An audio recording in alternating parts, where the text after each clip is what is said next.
جنگ احد کے واقعات پارٹ 7 آج اس کا آخری پارٹ ہے۔ مخرق یہودی ایک نیک اور صالح مرد تھا، روزہ شمبا جبکہ رسول اللہ صلی اللہ علیہ وسلم عہد میں تھے۔ اس نے یہودیوں سے کہا، تم لوگ جانتے ہو کہ محمد صلی اللہ علیہ وسلم خدا کے رسول ہیں، ان کی مدد تم پر لازم ہے۔ یہودیوں نے کہا، آج روز شمبا ہے اور شمبا کے دن کسی کام میں مشغول نہ ہونا چاہیے۔ اس نے کہا، اسلام لانے کے بعد شمبے کا احترام باقی نہیں رہتا۔ پھر اپنی تلوار لے کر رسول اللہ کی خدمت میں آیا اور کفار سے لڑ کر شہید ہو گیا۔ تو رسول خدا نے فرمایا، مخرج یہودیوں میں سب سے بہتر تھا۔ جب کہیں باہر جاتا تو یہ کہہ کر جاتا کہ اگر میں مارا جاؤں تو میرا تمام مال محمد صلی اللہ علیہ وسلم کا ہے، وہ جو چاہے کریں۔ اور اکثر اوقات رسول اللہ صلی اللہ علیہ وسلم اس کے مال سے مدینے کے مساکین اور مستحقین کو عطا فرماتے۔ اور عمر بن الجمو لنگڑا تھا، اس کے 4 لڑکے تھے جو شیروں کی مانند رسول اللہ کے ساتھ ہر غزوے میں حاضر رہتے تھے۔ اس نے روز احد جنگ کا ارادہ کیا، لوگوں نے منع کیا اور کہا، تم لنگڑے ہو، اگر تم جہاد نہ کرو تو کوئی حرج نہیں، تمہارے لڑکے تو رسول اللہ کے ساتھ گئے ہیں۔ اس نے کہا، میرے لڑکے تو بہشت میں جائیں اور میں تمہارے پاس بیٹھا رہوں۔ یہ کہہ کر روانہ ہوا اور یہ کہتا ہوا چلا کہ خداوند مجھے اب میرے اہل و عیال کی جانب واپس نہ کرنا۔ رسول اللہ صلی اللہ علیہ وسلم کی خدمت میں حاضر ہوا اور کہا، یا رسول اللہ، میری قوم جہاد سے مجھے منع کرتی ہے لیکن میں حاضر ہو گیا ہوں، اس ٹوٹے ہوئے پیر سے میدانی جنگ سے بہشت کی طرف دوڑ جاؤں۔ رسول اللہ نے فرمایا، خدا نے تجھ کو معذور رکھا ہے، تم پر جہاد واجب نہیں ہے۔ اس نے قبول نہ کیا اور میدان قتال میں جا پہنچا اور لڑ کر شہید ہو گیا۔ تو اس کی زوجہ اور اس کے لڑکے اس کے بھائیوں نے اس کو اونٹ پر بار کیا تاکہ مدینے لے جائیں۔ جب اونٹ احد کی سرحد تک پہنچ گیا تو بیٹھ گیا۔ جب اس کو مدینے کی جانب لے جانے کی کوشش کرتے تھے تو وہ بیٹھ جاتا تھا، اور جب احد کی طرف لے جاتے تو دوڑ جاتا تھا۔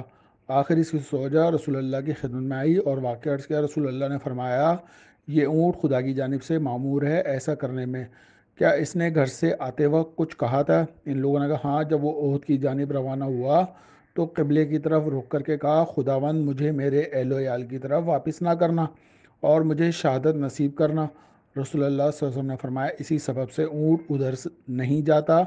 اے گروہ انصار، خدا کے نزدیک تم میں سے ایک گروہ وہ ہے کہ خدا کو جس بارے میں قسم دیتا ہے وہ اس کو پورا کرتا ہے، اور عمر بن جمو بھی اسی گروہ میں سے ہے۔ اے بی بی، فرشتے تیرے بھائی عبداللہ بن عمر کے سر پر سایہ کیے ہوئے ہیں جب سے وہ شہید ہوئے ہیں، اور منتظر ہیں کہ وہ کہاں دفن ہوتے ہیں۔ پھر رسول اللہ صلی اللہ علیہ وسلم خود متوجہ ہوئے اور لوگوں نے ان کو دفن کیا۔ پھر فرمایا، اے ہند، تیرا شوہر، بھائی اور لڑکے بہشت میں ایک ساتھ ہیں۔ اس نے عرض کی، یا رسول اللہ، دعا فرمائیے کہ میں بھی ان کے ساتھ رہوں۔ اور عبداللہ نے، جو جابر بن انصاری کے والد تھے، جنگ احد سے پہلے مبشر بن المنظر کو خواب میں دیکھا جو جنگ بدر میں شہید ہو چکے تھے۔ وہ عبداللہ سے کہہ رہے تھے کہ عنقریب تم بھی ہمارے پاس آؤ گے۔ عبداللہ نے پوچھا، تم کہاں رہتے ہو؟ کہا، بہشت میں، اور بہشت جہاں چاہتا ہوں گھومتا ہوں پھرتا رہوں۔ پھر عبداللہ نے پوچھا، تم تو بدر میں مارے گئے تھے؟ ہاں، مگر خدا نے مجھے زندہ کر دیا ہے۔ جب عبداللہ نے یہ خواب رسول اللہ سے بیان کیا تو آپ نے فرمایا، اے پدر جابر، تم بھی شہید ہوں گے۔ رسول اللہ نے روز احد عبداللہ اور عمر بن جمو کو ایک قبر میں دفن کرنے کا حکم دیا، چونکہ ان کی قبر سیلاب کے ذریعے پر واقع تھی، لہذا سیلاب کی وجہ سے وہ منہدم ہو گئی تھی اور ان کے جسم نمایاں ہو گئے۔ لوگوں نے دیکھا کہ عبداللہ کے چہرے پر ایک زخم تھا، وہ اس پر ہاتھ رکھے ہوئے تھے۔ لوگوں نے ہاتھ پر سے زخم سے ہٹایا تو خون جاری ہو گیا، تو پھر ہاتھ کو اس زخم پر رکھ دیا تو خون بند ہو گیا۔ جابر کہتے ہیں کہ 46 سال کے بعد میں نے اپنے والد کو قبر میں دیکھا، ان میں کوئی تبدیلی نہیں ہوئی، وہ گویا وہ سو رہے ہیں، اور ان کا کفن میلا بھی نہ ہوا، اور جو گھاس ان کے پیروں پر رکھ دی گئی تھی تر و تازہ تھی۔ جابر نے چاہا کہ اس پر عطر چھڑک دیں۔ صحابہ نے کہا، وہ جس طرح ہیں رہنے دو، کوئی تصرف نہ کرو۔ جنگ عہد میں ابو دجانہ انصاری نے عہد میں امامہ سر پر باندھا اور اس کا ایک سرا پشت پر لٹکایا، اور میدان قتال میں اکڑتے ہوئے آئے اور اپنا مقابل طلب کیا۔ رسول اللہ صلی اللہ علیہ وسلم نے فرمایا، میدان قتال میں اس کی راہ میں جنگ کے سوا اس طرح چلنا خداوند عالم پسند نہیں کرتا۔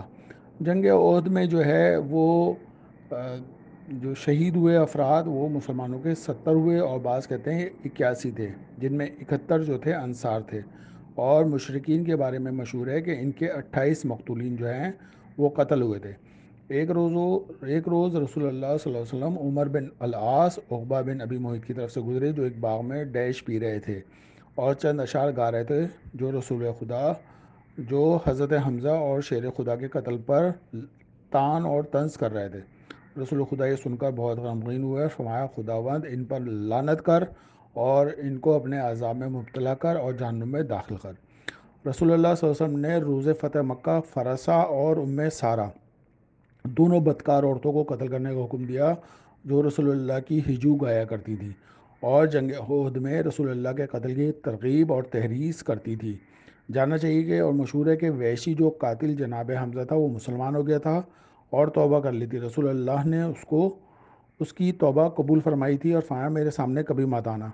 حالت شرک میں جناب حمزہ اور جناب جعفر کو قتل کیا، پھر وہ اسلام میں داخل ہو گئے اور خدا کی وحدانیت کا اقرار کیا، لیکن ایمان کو حقیقت میں سمجھ نہ سکے۔ وہ ایسی حالت میں تھے کہ یا خدا ان پر عذاب کرے یا ان کی توبہ قبول فرمائے۔ حمزہ اور ان کا قاتل بہشت میں ہوں گے۔ شیعوں کے طریقے کے لحاظ سے نظر سے نہیں گزری کہ شیعوں میں یہ نظریہ نہیں ہے، یہ صرف اہل سنت کی حدیثوں میں ہے۔ جیسے حضرت عائشہ فرماتی ہیں کہ 40 سپارے جو شیعوں کے ہیں وہ صرف اہل سنت میں ہیں اور وہ بھی بکری کھا گئی تھی۔ اسی طرح حضرت عائشہ فرماتی ہیں کہ بڑی عمر کے لوگوں کو جو ہے دودھ پلایا جا سکتا ہے۔ بہرحال رسول اللہ صلی اللہ علیہ وسلم نے جو ہے ان کے اوپر لعنت کی اور معاویہ نے احد پر ایک نہر جاری کی تاکہ شہدائے احد کی قبریں ہٹ جائیں، اور مدینے میں منادی کرا دی کہ جس کے عزیز احد میں دفن ہوں وہ آئیں اور دیکھیں۔ اہل مدینہ احد پر شہداء کی قبروں کے پاس پہنچے، ان کی قبروں کو کھولا، ان کے اجسام تر و تازہ تھے اور زندہ لوگوں کے مانند ان کے اعضاء سمٹتے اور پھیلتے تھے۔ ان میں سے ایک کے پیر پر بیلچہ لگ گیا، اسی وقت خون جاری ہو گیا۔ جیسے جیسے ان کی قبروں کو لوگ کھودتے تھے مشک کی خوشبو پھیلتی چلی جاتی تھی۔ عبداللہ انصاری اور عمر ابن جموع ایک قبر میں تھے، سعد بن ربی، خارجہ بن زید ایک قبر میں تھے۔ عبداللہ انصاری اور عمروں کو قبر سے نکالا کیونکہ ان پر دھوپ پڑتی تھی، خارجہ اور سعد کو ان کی قبر سے نہیں نکالا۔